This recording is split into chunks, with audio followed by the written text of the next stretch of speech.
Hello and welcome everyone, E-Kyon-Kun here with another Top 10 SCPs list. We just reached 20,000 subscribers and I am so glad that we reached this number. Thank you so much everyone. This time around we'll be looking at the top 10 cutest SCPs ever to have made their way on the wiki. I'm making this list because I have yet to find another list that does this, and also I had a YouTube comment suggesting I make this, quite a while ago I must add. Full disclaimer, SCPs do not exist, cannot exist, will never exist. My god, why do some of you still ask me if they exist? Alright, let's get going. Now to clarify, the SCPs themselves must be cute and must stay cute. Some SCPs have the first part down, but then ruin it with the necessary effects of its anomalous nature.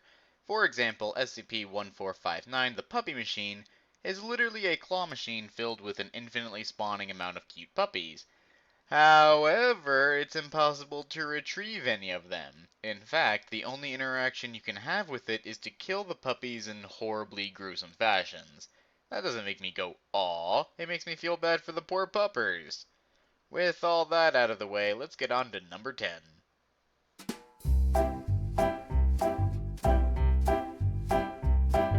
Starting us off at number 10, we have a pretty basic one. Josie the Half Cat is literally half a cat. It's a standard house cat that, quite simply, only has its front half visible. In fact, not only is the back part invisible, it's completely untouchable, as if it isn't there at all. Despite this, Josie walks around as if its hind legs were still there. This one gets to me mostly because I'm a cat person, and if I had this cat, I would give it so much love and affection, and would totally have bragging rights to having the most unique cat in the world. A simple SCP, but an interesting one.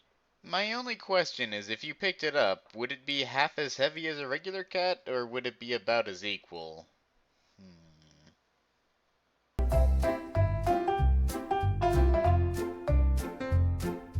Coming in at number 9, we have the Penguin Honeymoon Suite. So this one is a bit of a long read, but the important part is that it's an anomalously forming hotel that exists in a different dimension to our own, but is very similar looking to Earth.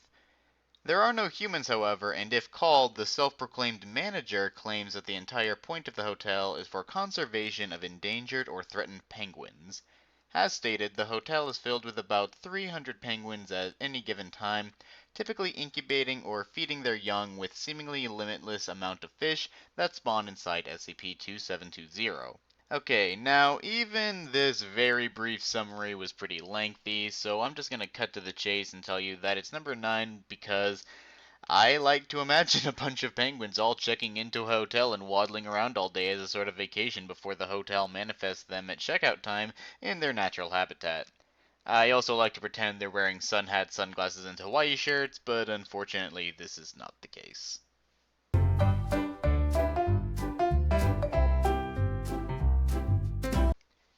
Handdrawn Cassie takes the number 8 spot by being an adorable illustration of a girl on pen and paper.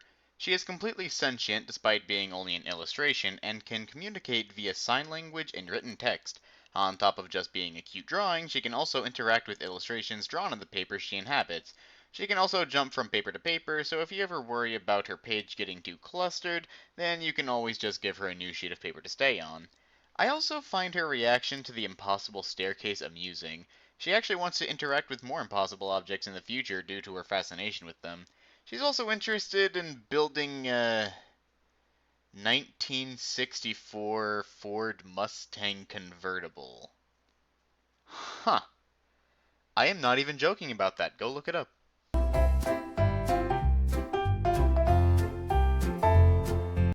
With a fitting title for this list, number 7 goes to Little Dog, who is always very little no matter how much he weighs, or it weighs, I guess. Something to note about this SCP is despite its appearance and tendency to act like a normal dog, it's actually a single cellular organism that pulls a Walter the Omnivorous Rabbit on us and is capable of eating any solid matter. If it wants to eat something larger than its mouth, it will sort of act like a fly and spit a corrosive substance on it to break it down so it can consume it. It never gets bigger or produces waste, it just gets more massive over time, increasing its overall density. When it gets too heavy, it will split into two, creating two instances of itself. Also, if you don't feed it, it'll, Okay, look, it's a tiny puppy, and if you feed it, you get more puppies. It's not a picky eater, it acts like a dog, and you never even have to clean up after it since it doesn't produce waste. What more do you want, really?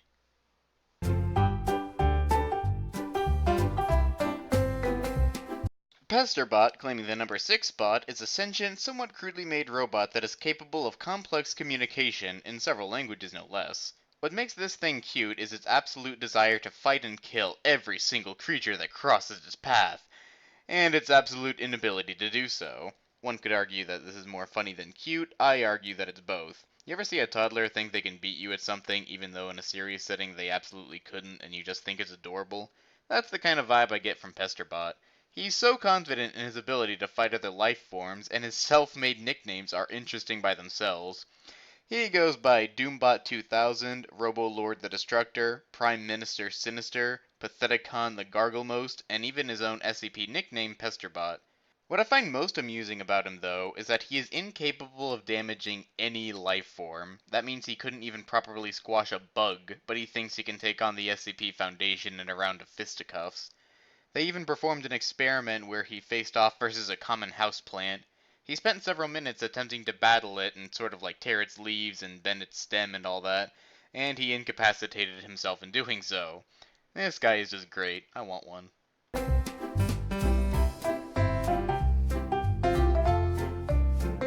At number 5, Timmy is a sentient bird capable of basic communication and has the intelligence of approximately a 6-year-old child. He also requested video games to play, but due to being a bird, he wasn't able to properly operate the controller. There isn't a whole lot to say about this one. It has a bit of a sad backstory that I believe implies that Timmy was actually a normal human child at some point that somehow got turned into a bird. The most conclusive evidence of this being how Timmy wrote, "Why am I a bird?" during one of his writing sessions. This one I find cute for pretty much the exact opposite reason of PesterBot. Where I found that one amusing due to its silliness, this one is more of a lost puppy sense. Timmy is so precious and adorable that I just want to go to him and help him get home.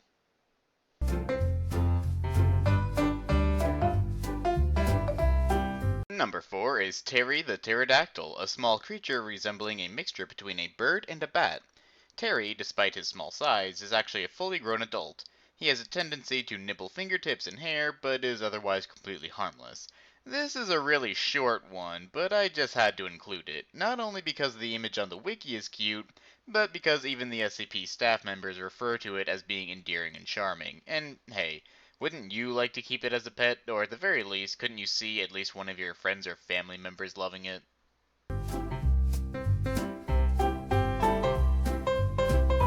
For number 3, we have Automaton wants to be your roommate. I have no idea why there's a tilde at the end of that. He's not trying to be lewd for you, so I just don't know. Anyway, this makes it on the list for 1, its adorable face, and 2, its tendency to act in a pretty harmless and even helpful manner.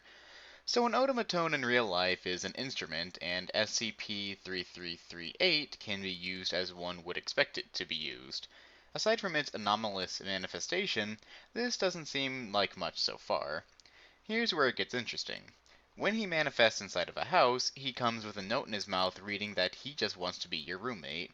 And, just like a roommate should do, he pays for staying there. Every month he generates a certain amount of legal currency, usually between 10 and 15% of the person's income, for the person to take and use freely. I'm sure Automaton is either a thief or is causing a bit of inflation due to generating that much money, but that part's not important. What is important is the fact that he helps you find lost objects like pens and keys. Now this right here would give me great joy to have him stay. And again, that face is just adorable.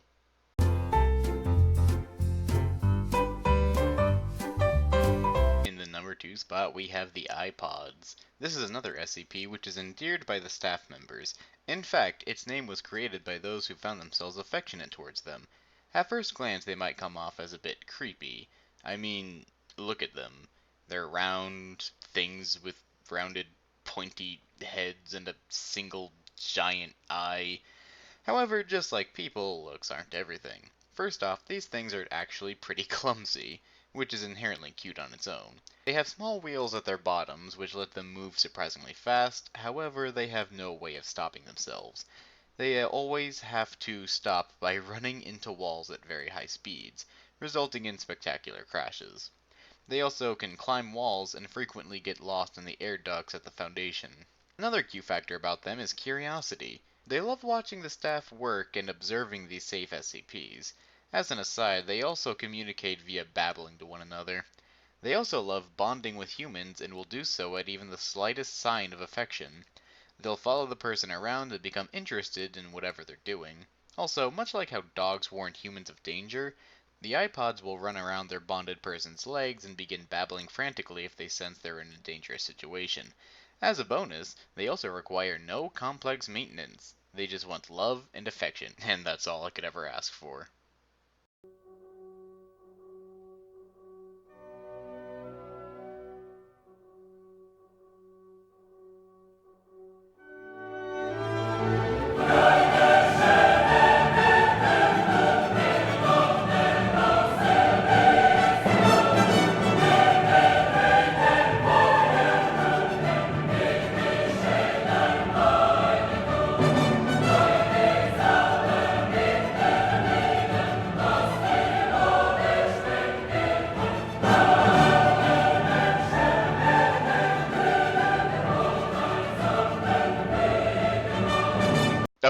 Okay, guys, I get it. Alright, here.